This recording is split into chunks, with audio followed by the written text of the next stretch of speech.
లో నా క్రికెట్ పెట్టుకునివ్వాలి.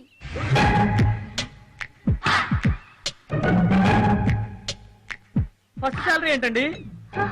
మా ఆఫీస్ లో 30th 31st ఫస్ట్ నే సాలరీ ఇస్తారు. నేను ఫస్ట్ సాలరీ తీసుకుంటాను, అందుకే ఫస్ట్ సాలరీ అన్నాడు. ఓహో, నేను ఇంకా ఏంటో అని భయపడిపోయాను. మీరు ఎప్పుడు ఫస్టే ఉండాలి మేడం. చిన్న నువ్వేం ఫీల్ అవ్వకు. అక్క ఫస్ట్ సాలరీలో నీకు bat Balu confirm. Okay okay అక్క, నీ ఫస్ట్ సాలరీలో నాకు స్కిప్పింగ్ రోప్ కొనివ్వాలి. మీరు ఎందుకంటే ఫీల్ అవుతారు? 30, 31st ఫస్ట్. మీరు ఫస్ట్ కదా సాలరీ తీసుకునేది, అందుకని నువ్వు ఫస్ట్ అన్నావు కదా నాన్న. అవునవును. Okay okay. నువ్వేం టెన్షన్ పడకమ్మా శృతి. అక్క ఫస్ట్ సాలరీలో నీకు స్కిప్పింగ్ రోప్ కన్ఫర్మ్. కరెక్ట్ చెప్పానా మేడం? Yeah perfect. ఏమే నేను ఎప్పటి నుంచో అమ్మా, మీరు మేడం గారిని ఏం అడగాలనుకుంటున్నారో నాకు తెలుసు. ఆవిడ ఫస్ట్ సాలరీలో మీకు భగవద్గీత కావాలి. ఎంత బాగా కనిపెట్టావు నాయనా. నేను ఎప్పుడు అంతే బామ్మ.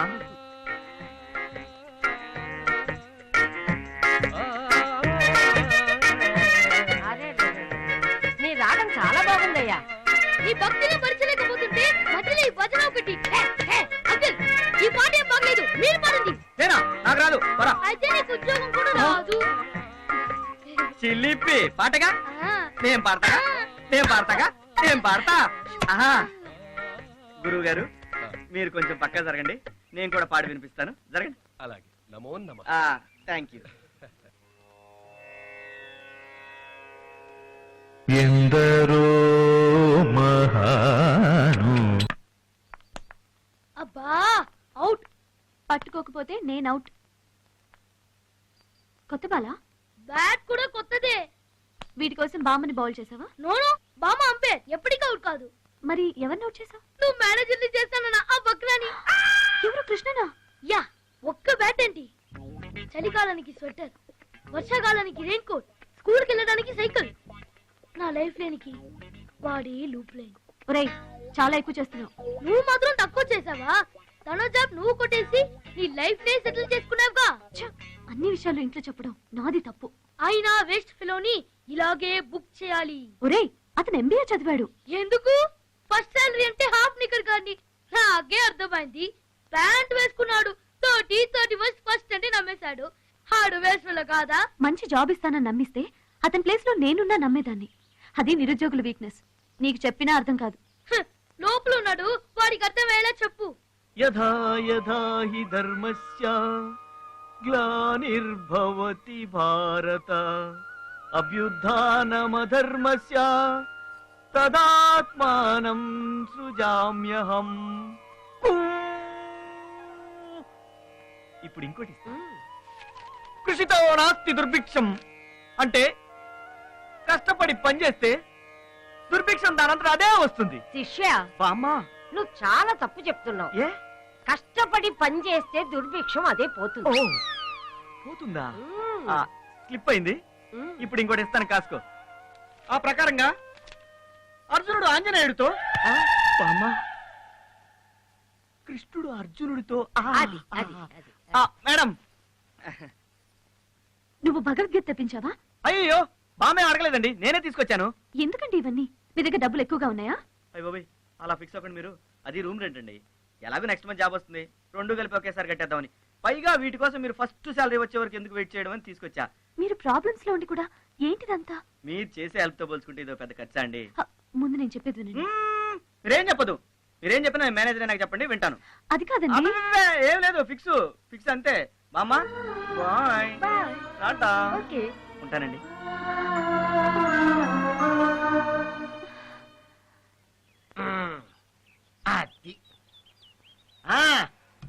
GM Krishna manager. ఎలా ఉంది మన బిల్డప్? కొంచెం ఎక్కువైనట్టుంది. నలుగురికి మనం తెలియాలంటే ఆ మాత్రం బిల్డప్ ఉండాలరా. నమ్మల్కిட்ட ఆర్డర్కి రాజా. మడిసి ఉంకెట్ట వెతుకో రాజా.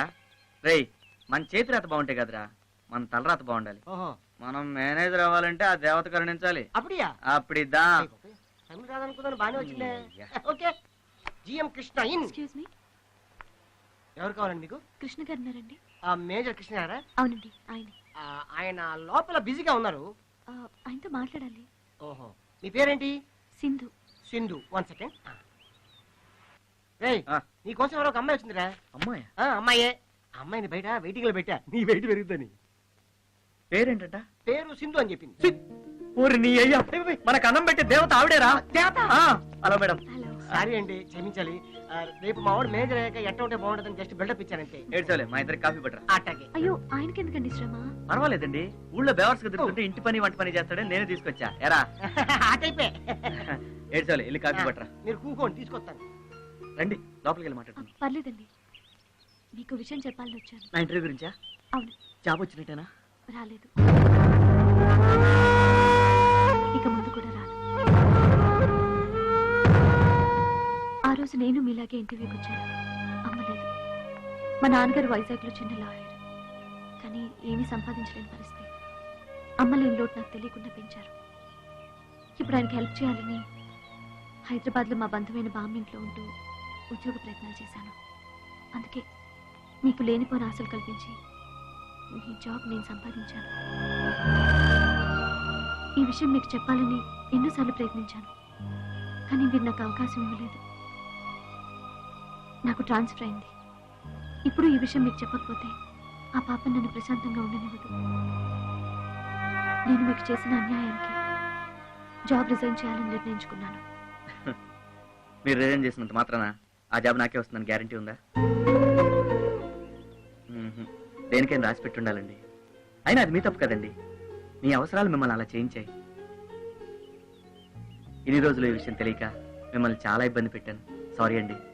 ఇక నుండి నా వల్ల మీకు ఎటువంటి ఇబ్బంది ఉండదు. అది కాదండి. మీరు ఇంకేం మాట్లాడద్దు. ఇవన్నీ మర్చిపోండి. హ్యాపీగా జాబ్లో కంటిన్యూ అవ్వండి. హలో, ఇవాళ నుంచి మనం friends. Okay, thank you. Bye. Bye.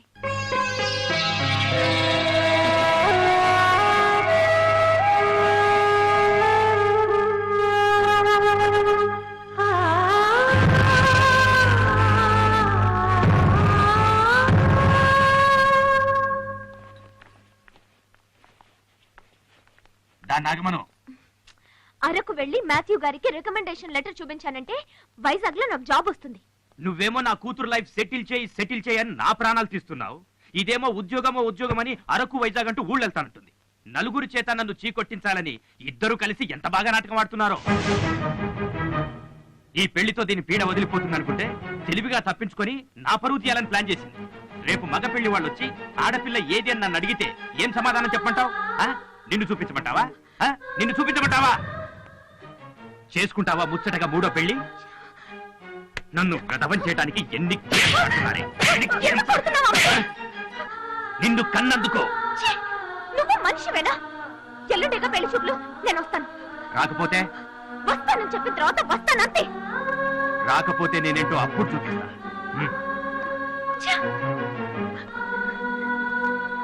ఎందుకమ్మా ఆయన కాదని వెళ్తావు? ఆయన నన్ను కాదన్న బతకాలనే జాబ్ కోసం వెళ్తున్నాను.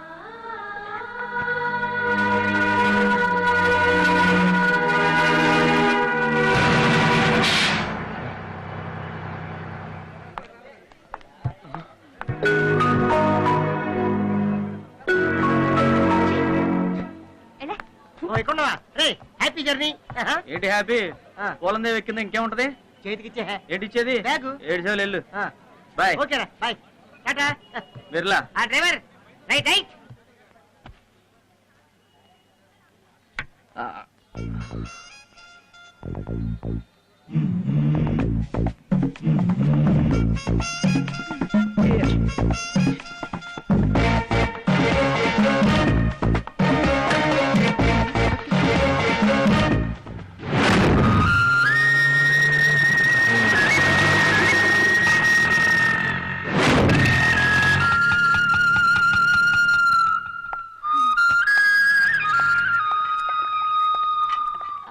ఎక్స్క్యూజ్ మీ, ఎవరు కావాలి? మాథ్యూ అంకుల్ ఉన్నారా? ఆయన నీకు తెలుసా? చూస్తే గుర్తుపడతాను. ఎలా గుర్తుపడతావు? తెల్లగా పిల్లిగడ్డం వేసుకుని గండు చీమ కొడితే వాచినట్టు మొహం పెట్టుకుని గున్నెనుగులాగా మెల్లగా నడుస్తాట. ఎవరు చెప్పారు? హైదరాబాద్ లో ఉంటున్న ఆయన క్లాస్మేట్ రామస్వామి గారు చెప్పారు. ఆ రాస్కల్ నా గురించి అలా చెప్పాడా? అంటే మీరు నువ్వన్న 3 క్వాలిటీస్ మెండుగా ఉన్న మాథ్యూ అంకుల్ ని. అయ్యో, I'm sorry, I'm really very sorry sir. It's okay. నన్ను అలా అనడము వాడికి సరదా. ఆ ఐడియట్ నా బెస్ట్ ఫ్రెండ్.